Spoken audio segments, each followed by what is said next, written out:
Bab 883. Harapan putus asa 4. Negi. Lari. Melihat kondisi tidak baik, Roni Liao dengan cepat melemparkan sebuah jimat giok kepada Negi Liao. Di waktu yang bersamaan, dia juga menerjang ke arah Tonggal Liao. Ilmu pedang menyebar. Kekuatan darah Wandisan melonjak. Di waktu yang bersamaan, esensi darah juga membara. Daya tarung Roni Liao seketika meningkat pesat. Ini adalah satu-satunya pilihan. Membicarakan kemampuan, Roni Liao bukanlah lawan dari Tonggal Liao. Bantuan dari Sekte Kaisar Pedang juga tidak akan datang dengan cepat. Meskipun datang, mereka juga tidak bisa melawan Tonggak Liao.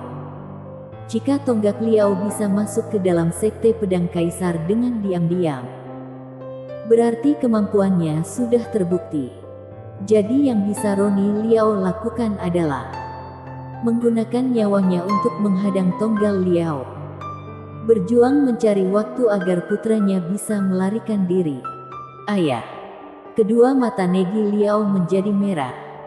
Lalu dia merasa sangat kesal. Dia bersumpah untuk membalaskan dendam ayahnya. Namun dia membutuhkan waktu. Siapa yang sangka ketika dia baru mengaktifkan darah warisan, dia langsung menyambut seorang musuh yang begitu mengerikan. Sama sekali tidak memberikannya kesempatan untuk berkembang. Bawa jimat giok ini, lalu pergi. Pergi sejauh mungkin. Jangan biarkan aku mati dengan tidak tenang. Roni Liao berteriak. Saat ini dia menjadi sesosok manusia darah. Lalu mulai bertarung dengan sengit dengan Tonggal Liao. Ayah, aku akan mewakilimu balas dendam. Aku pasti akan mewakili kamu balas dendam. Negi Liao menggertak giginya. Bahkan darah keluar dari sudut bibirnya. Namun tatapannya hanya tertuju pada Tonggal Liao. Dia ingin mengingat iblis ini dengan mendalam di dalam benaknya. Dia tidak akan melupakannya. 2. Energi Tonggal Liao meledak. Di bawah bantuan metode rahasia, kekuatannya sudah setara dengan tingkatan Naschen Soul tahap menengah. Gelombang energi yang mengerikan seketika menghempaskan Negi Liao ratusan meter jauhnya. Guncangan yang begitu besar juga membuat seluruh orang di Sekte Kaisar Pedang segera datang. Semua tetua terkejut, karena ketika mereka tiba, pria paruh baya asing itu baru saja memenggal lengan Roni Liao. Darah menyembur keluar, menyatu dengan energi sejati berwarna merah, sehingga tidak bisa dibedakan. Kenapa bisa seperti ini? Siapa pria paruh baya itu? Mereka tidak memiliki waktu untuk berpikir. Kenapa energi sejati mereka menjadi warna merah? Sebenarnya itu efek dari metode rahasia. Atau mereka diam-diam berkultivasi iblis. Semua orang hanya tahu, musuh telah menginjak kepala dari Sekte Kaisar Pedang. Tidak hanya menginjak, dia juga telah memenggal lengan dari ketua sekte. Serang lawan. Yusuf Weng memimpin para tetua. Seluruh murid Kaisar Pedang marah. Mereka semua menyerang ke arah Tonggal Liao. Sekumpulan orang tidak berguna yang tidak tahu malu. Tinggal Liao sudah lupa ketua leluhur Liao memintanya jangan bertindak terlalu besar. Dia segera menebaskan pedangnya, lalu membuat orang-orang dari Kaisar Pedang mundur. Roni Liao, saat itu aku tidak bisa memenggal satu lengamu. Hari ini aku akan memenggal kedua lengamu. Bukankah tidak keterlaluan? Tonggal Liao tersenyum bangga. Lalu tatapannya terlihat seperti haus akan darah. Dia menebaskan pedangnya lagi, menyerang pedang milik Roni Liao. Selain itu sekali lagi memenggal lengan Roni Liao yang satunya lagi. Sejak mulai hingga sekarang, waktu yang dilalui hanya sebentar saja. Namun Roni Liao sudah kehilangan kedua lengannya. Darah tidak berhenti menyembur keluar. Darah warisan di dalam tubuhnya tidak bisa bertahan lagi. sepenuhnya menyebar. Semuanya pergi. Di saat Roni Liao terluka berat, dia tetap tidak menunduk. Sembari menyemburkan darah sembari berteriak. Dia telah kehilangan kedua lengannya. Dia tidak bisa memegang pedang lagi. Jika ingin menghadang Tonggal Liao, dia hanya dapat meledakkan dirinya sendiri. Namun, untuk menghindari dirinya melukai orang yang berada di pihaknya, dia berteriak dahulu, mencoba mengingatkan.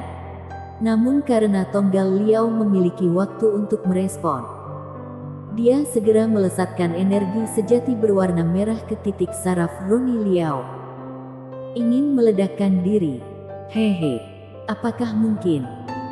Daya tarung dari Tonggak Liao yang merupakan seorang Naschen Soul tahap menengah tidak takut dengan ledakan dari Gold Core. Dia juga tidak ingin Roni Liao mati dengan begitu mudah. Dia ingin membuat Roni Liao melihat langsung bagaimana dia menyiksa Negi Liao, bagaimana dia menghancurkan harapannya. Ini adalah cara mati yang paling mengenaskan. Energi sejati darah seketika masuk ke titik saraf Roni Liao. Seketika Gold Core tertekan, kemudian hancur. Menghancurkan Gold Core Karen dampak dari luar. Dengan menghancurkan Gold Core sendiri, kedua hal ini tidak dapat dibandingkan. Atau dengan kata lain, meledakkan diri sendiri itu mengumpulkan seluruh kekuatan ke Gold Core, membuatnya berkembang dengan cepat, menciptakan daya bunuh yang kuat, lalu meledakkannya. Namun ketika Gold Core belum mengumpulkan energi yang cukup, Gold Core sudah hancur dari luar. Jadi dapat dianggap satunya adalah sebuah balon yang meledak ketika mencapai titik batasnya. Dan satunya lagi adalah balon yang meledak karena ditusuk. Jadi kekuatannya tentu saja berbeda. Kemudian, ketika Gold Core Roni Liao dihancurkan oleh Tonggal Liao, kekuatan ledakan yang dihasilkan hanya menghancurkan bagian perut Roni Liao sendiri, dan tidak melulai Tonggak Liao. Roni Liao, bukankah kamu merasa putus asa melihat Roni Liao yang mengenaskan? Tonggak Liao sama sekali tidak merasa kasihan. Dia tersenyum mencibir, lalu mengangkat Roni Liao yang lemas dengan satu tangannya, dan terbang ke suatu arah. Arah itu adalah arah Negi Liao melarikan diri. Negi Liao baru saja mengaktifkan darah warisan. Dia tidak tahu bagaimana mengendalikannya. Meskipun dia tidak mengerahkan metode rahasia pewarisan darah, darah warisan tetap akan sedikit terpancar melalui jejak darah warisan. Tonggal Liao sama sekali tidak perlu cemas Negi Liao dapat melarikan diri. Waktu berburu sudah tiba. Roni Liao, kamu jangan mati. Keputusasaan yang sebenarnya masih ada di akhir. Tonggal Liao menunjukkan kekejian hatinya. Satu tangannya mengangkat Roni Liao. Satu tangannya memegang pedang. Pedang yang mengerikan itu membuat orang-orang dari Sekte Kaisar Pedang tidak berani mendekat. Seorang diri melawan ribuan prajurit. Benar-benar mengerikan. Negi Liao yang saat ini memegang jimat giok yang ayahnya berikan dengan erat. Kukunya melekat di daging. Darah telah membuat jimat giok yang berwarna putih menjadi warna merah. Dia melarikan diri dengan kebencian di dalam hatinya. Ini adalah kesempatan yang ayahnya berikan dengan mengorbankan nyawanya. Dia harus bertahan hidup. Bersambung.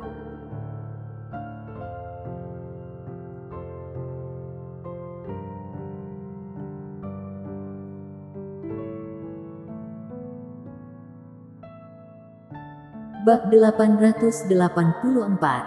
Harapan putus asa 5. Bertahan hidup. Harus bertahan hidup. Hanya dengan bertahan hidup, dia baru memiliki harapan untuk balas dendam. Saat ini Negi Liao hanya memiliki keyakinan ini di dalam hatinya. Dia sudah mengingat rupa Tonggak Liao dengan mendalam di dalam benaknya. terutama ketika tonggak Liao menebas kedua lengan ayahnya. Negi Liao tidak akan melupakannya. Dendam ayah tidak akan dia biarkan. Namun sebelum itu, Negi Liao masih membutuhkan waktu. Dia membutuhkan waktu yang panjang. Jadi dia harus melarikan diri, berusaha menyelamatkan dirinya. Saat ini telapak tangannya mengeluarkan darah karena kukunya sendiri tertancap ke telapak tangannya, sehingga jimat giok terkena darah. Negi Liao tidak peduli begitu banyak, karena ayahnya meminta dia memegang jimat giok ini. Maka pasti ada alasannya. Negi Liao mengeluarkan air mata. Lari. Hehe. Kecepatan si gemuk ternyata tidak lambat. Teruslah berlari. Aku akan menemani kamu bermain. Di saat Negi Liao melarikan diri, suara tawa dari tonggak Liao yang seperti iblis muncul. Dan dari nada bicaranya dia dapat memastikan jaraknya sudah semakin dekat. Negi Liao menoleh ke belakang. Wajahnya menjadi pucat. Tonggak Liao sudah mengejar. Saat ini ekspresinya terlihat keji, layaknya kucing yang ingin mempermainkan tikus. Dengan perlahan mengikutinya dari belakang. Tidak peduli bagaimana Negi Liao berlari, dia tidak dapat menjauhkan jarak mereka. Negi Liao putus asa.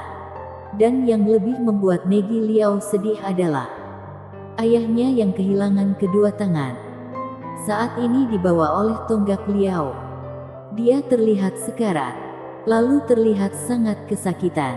Kondisi seperti ini lebih menyakitkan bagi Negi Liao daripada membunuh ayahnya secara langsung. Apa bedanya hal ini dengan pembantaian? Tonggak Liao ini seperti iblis. Ah! Negi Liao berteriak dengan sedih.